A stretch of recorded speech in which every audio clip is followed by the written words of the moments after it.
नमस्कार. संघर्ष वृत्तवाहिनीमध्ये आपलं स्वागत. घेऊया ठाणे आणि आसपासच्या परिसरामधील घडणाऱ्या महत्त्वाच्या घडामोडींचा आढावा. मुसळधार पावसाचा अडथळा न मानता शिवचैतन्य मित्रमंडळ अर्थात वागळेचा राजा याची विसर्जन मिरवणूक मोठ्या उत्साहात पार पडली. शिवसेना सचिव संजय मोरे यांच्या अधिपत्याखाली या मंडळाचे संपूर्ण कामकाज चालते. पावसामुळे नागरिकांना गैरसोय झाली असली तरी उत्साह मात्र अजिबात कमी झालेला दिसला नाही. या मिरवणुकीमध्ये मोठ्या प्रमाणामध्ये नागरिकांनी सहभाग घेतला. ढोल ताशे, बँड, ढोल पथक आणि पारंपरिक कलाविष्कारांनी संपूर्ण वातावरण भारावून गेलं होतं. महाराष्ट्रातीलच नव्हे तर देशातील विविध राज्यातील पारंपरिक नृत्य प्रकारांचे सादरीकरण या मिरवणुकीत करण्यात आलं. पावसाच्या सरीने मिरवणुकीचा उत्साह अधिकच वाढला. नागरिकांनी दाखवलेला उत्साह हा आमच्यासाठी प्रेरणादायी आहे, असे शिवसेना सचिव संजय मोरे यांनी सांगितलं. अशा पद्धतीनं वागळेच्या राजाची ही विसर्जन मिरवणूक दरवर्षीप्रमाणे भक्तिमय, पारंपरिक आणि उत्साहवर्धक वातावरणामध्ये संपन्न झाली.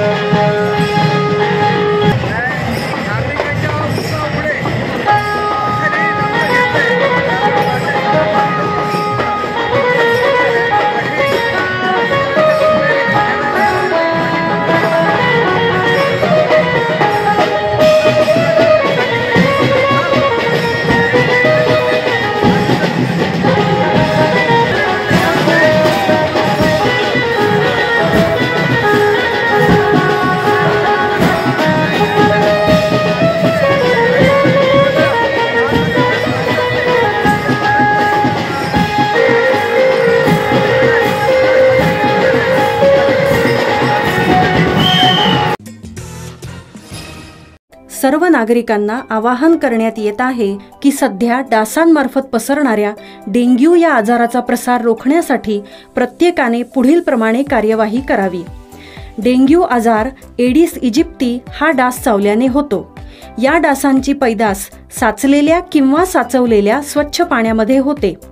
8 दिवसांपेक्षा जास्त दिवस पाणी उघडे व साचून राहिल्यास त्यात डास अंडी घालतात. अंड्यांच्या अळ्या तयार होऊन पुढे डास तयार होतात.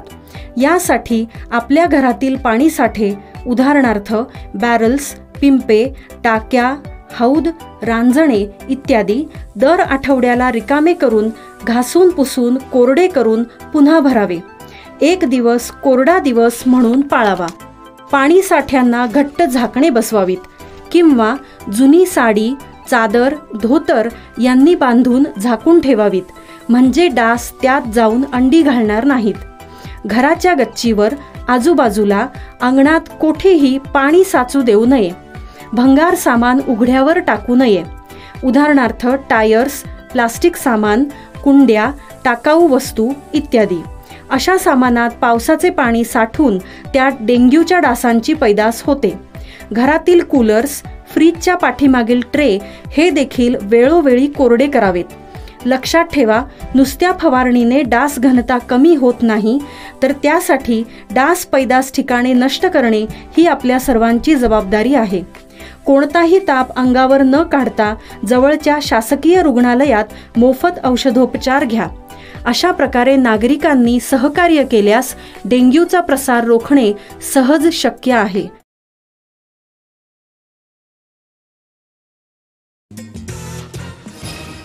ठाण्यात डेंग्यू मलेरियाचे रुग्ण वाढत असतानाच महापालिकेने पर्यावरणपूरक गणेशोत्सवाच्या नावाखाली उभारलेले कृत्रिम तलाव आणि लोखंडी कंटेनर आता डासांच्या पैदासीचे नवे केंद्र ठरत असल्याची भीती व्यक्त होत आहे. विसर्जनानंतर साचलेले दूषित पाणी नागरिकांच्या आरोग्यास त्यातून गंभीर धोका निर्माण झालेला आहे. विसर्जनाच्या काळात अनेक तलाव रिकामे पडले, तर काही ठिकाणी मूर्ती विसर्जन झाल्यानंतर पाणी दूषित अवस्थेत आहे. काही कंटेनरमध्ये तर या साचलेल्या पाण्यात डासांची पैदास सुरू होण्याचा गंभीर धोका निर्माण झाला आहे. आधीच ठाण्यामध्ये डेंग्यू व मलेरियाने शेकडो नागरिक त्रस्त असतात. महापालिकेच्या या पर्यावरणपूरक प्रयोगामुळे साथरोग फैलवण्याची भीती व्यक्त करण्यात येत आहे. विसर्जनानंतर तलाव व कंटेनर त्वरित रिकामे करून निर्जंतुकीकरण केले गेलेत नाही, तर पर्यावरणपूरकच्या नावाखाली हा प्रयोग ठाणेकरांच्या आरोग्यासाठी घातक ठरेल. नागरिकांच्या कररूपी पैशातून उभारलेली ही सुविधा प्रत्यक्षात जास्तीचे आजार उडावून घेण्याचं कारण ठरते. हे दुर्दैवी असल्याचं मत त्यावेळी व्यक्त केलेलं आहे. महापालिकेने विसर्जनाची जबाबदारी पूर्ण केल्यानंतर लगेचच ही तळी कंटेनर रिकामी करून त्यांची योग्य विल्हेवाट लावणं अपेक्षित होतं. मात्र वास्तवात ते दिवसेंदिवस तसेच पडून राहिले आहेत. नागरिकांच्या तक्रारी येऊनही प्रशासन गंभीरपणे दखल घेत नसल्यामुळे हा प्रकार घडल्याचं पाहायला मिळत आहे. जैन मंदिर ट्रस्टमधील खजिनदार अशोक कुमार सरदराल पारेख यांच्यावरती टेंभी नाका येथील नाकोडा ज्वेलर्स येथून पायी जात असताना एका टोळक्याने भर रस्त्यामध्ये त्यांना अडवलं. तुला जास्त मस्ती आली आहे का असा जाब विचारत या टोळक्याने अशोक कुमार यांना मारहाण केली आहे. यावेळी अशोक कुमार यांनी त्यांना पकडण्याचा प्रयत्न केला असता हल्लेखोरांनी तेथून पळ काढला. या हल्ल्याचा व्हिडिओ CCTVमध्ये कैद झाला आहे. याआधीही त्यांनी काही जणांनी मेसेज पाठवून धमकावण्याचा प्रयत्न केला होता. मात्र त्याला दाद न मिळाल्याने आज त्यांच्यावरती हल्ला करण्यात आला. या प्रकरणी त्यांनी ठाणे नगर पोलीस ठाण्यामध्ये तक्रार नोंदवली आहे. या हल्लेखोरांवरती कठोर कारवाई व्हावी यासाठी पोलीस आयुक्तांकडे लेखी तक्रार करणार असल्याची माहिती त्यांनी दिली आहे. जैन मंदिर ट्रस्टमधील काही पदाधिकाऱ्यांकडून हिशोबात हेराफेरी केली जात असून त्याचा पर्दाफाश करण्यासाठी अशोक कुमार यांनी आवाज उठवला होता. त्यासाठी त्यांनी 40हून अधिक वेळा पत्रव्यवहार करून हिशोबाबाबत माहिती मागितली होती.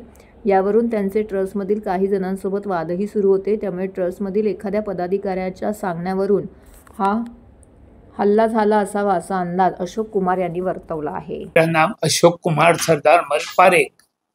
मेरे साथ ये हादसा हुआ 2.5 साल से जैन मंदिर टेमी नाका वो संघ में मैं कोषाध्यक्ष हूँ, एज ए ट्रेजरर पोस्ट है। और इधर जो चल रहे हिसाब किताब के गलत काम, उसके लिए मैं ट्रस्ट मंडल को पूछ रहा हूँ, मंडल को ट्रस्टी को, तो वो मुझे प्रॉपर जवाब नहीं दे रहे। इसलिए मैंने 45 से ज़्यादा लेटर्स भी दिए हुए, वो लेटर का भी जवाब मुझे नहीं मिला। आज सुबह मंदिर से बाहर में निकलते मंदिर के बाहर 2 लड़के लोग आए और मुझसे एक जन आगे से मारा, एक जन पीछे से मारा और मुझे बोलता बहुत मस्ती आया है क्या, देख लूँगा। मैं पुलिस स्टेशन में फ़ोन किया था, पुलिस आई थी, उन्होंने कैमरा से उधर दुकान वाले से और सब जगह से फोटो डिटेक्ट किए और मैं NC देके आ गया। और अभी मैं कमिश्नर साहब के पास भी जाने वाला हूँ ये कंप्लेंट देने के लिए, और आगे सब डिपार्टमेंट में देने वाला हूँ। पुलिस से मैं यही मांग चाहता हूँ कि किसने मुझ पे ये हमला करवाया और किस कारण के ऊपर कठोर कार्रवाई की जाए। मुझे शंका है ट्रस्ट मंडल से किसी एक ट्रस्टी ने मुझ पे ये करवाया गया है। प्लेसमेंट सर्व्हिसेस कंपनीने नोकरी देण्याच्या नावाखाली सेवा शुल्क घेऊन फसवणूक केलेल्या बेरोजगार तरुणांनी आमदार संजय केळकर यांच्याकडे तक्रार करताच त्यांनी तात्काळ फोन करून संबंधित कंपनीच्या संचालकाला फैलावर घेतलंय। विशेष म्हणजे या तरुणांना अवघ्या 20 मिनिटांमध्ये त्यांचे पैसे त्यांच्या खात्यात ऑनलाईन जमा झालेत। यापुढे पोलिसांनी तक्रारी न करता स्टेशन परिसरातील अशा प्लेसमेंट फर्म्सना पक्ष कार्यकर्त्यांना घेऊन सील ठोकणार असल्याचं केळकर यांनी म्हटलंय।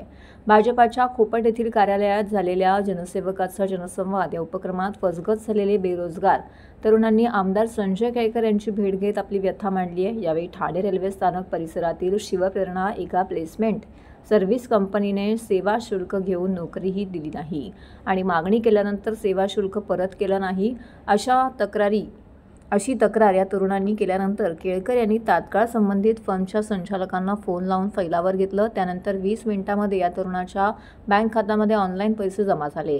पैसे मिळाल्याने या तरुणांनी आभार मानले। यावेळी आमदार निरंजन डावखरे, अनिल भगत, दीपक जाधव, सूरज दळवी, जितेंद्र मडवी, मेघनाथ घरत, सुरेश कांबळे, मंगेश नईबागकर, तन्मय भोईर इत्यादी उपस्थित होते।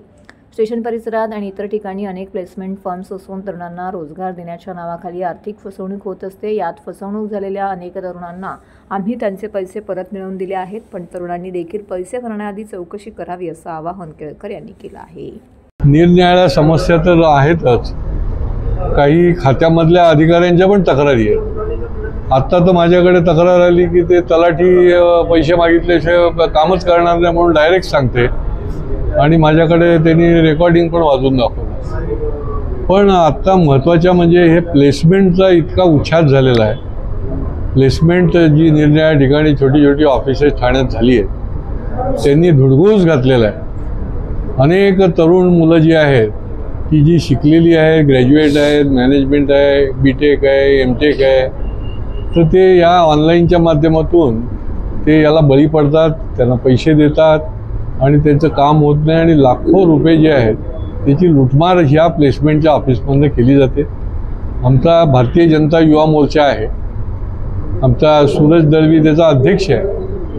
आम्ही सगळ्या मिळून अनेक तरुणांना त्यांचे पैसे परत मिळण्याकरता त्यांना न्याय मिळवून दिलेला. आज पण इकडे माझ्याकडे आता 4 मुलं आली होती आणि त्या प्लेसमेंटवाल्यांनी त्याची फसवणूक केली होती. 20 मिनिटामध्ये आम्ही त्यांना पैसे परत करायला लावले. खरं म्हणजे पोलिसांकडे वेळोवेळी तक्रारी केलेल्या. पोलिसांनी हे सील लावायला पाहिजे. ही जी बोगस प्लेसमेंटची ऑफिसेस आहेत, आमच्या तरुणांना हे गुमराह करतायत, तरुणांची फसवणूक करतायत. आणि त्यामुळे मी जाहीरपणे आता सांगितलेलं आहे की पोलिसांनी याच्यावर कठोर कारवाई आता केली नाही तर आता निवेदनं आणि त्यांच्याशी चर्चा करण्याच्या पेक्षा युवा मोर्चाला घेऊन आम्ही ही प्लेसमेंट कार्यालय जे आहे त्याला ताळा लावू.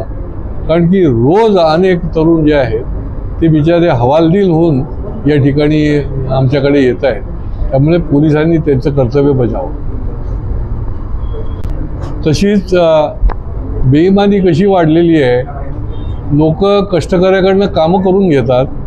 आता आमच्याकडे 9 तरुण आले होते, त्यांनी अनेक महिने काम केलं आणि त्यांना आता 1 लाख रुपये अजून त्यांचे पैसेच दिले नाहीत कॉन्ट्रॅक्टरने. म्हणजे एक तर मुख्य एम्प्लॉई जो आहे तो पैसे देत नाही किंवा मधला जो कॉन्ट्रॅक्टर आहे तो कॉन्ट्रॅक्टर दिलेले पैसे जे ते हडप करतो आणि यांना कोणी वाली नाही असं समजून त्यांना देशोधडीला लावतो. इकडे त्यांचा वाली बसलेला आहे भारतीय जनता पार्टीच्या कार्यालयामध्ये. आम्ही इथे आहोत आणि कष्टकऱ्याला जर कोणी लुबडत असेल आणि कष्टकऱ्याला जर अशा पद्धतीने फसवणूक करत असेल तर त्यांना आम्ही सोडणार नाही.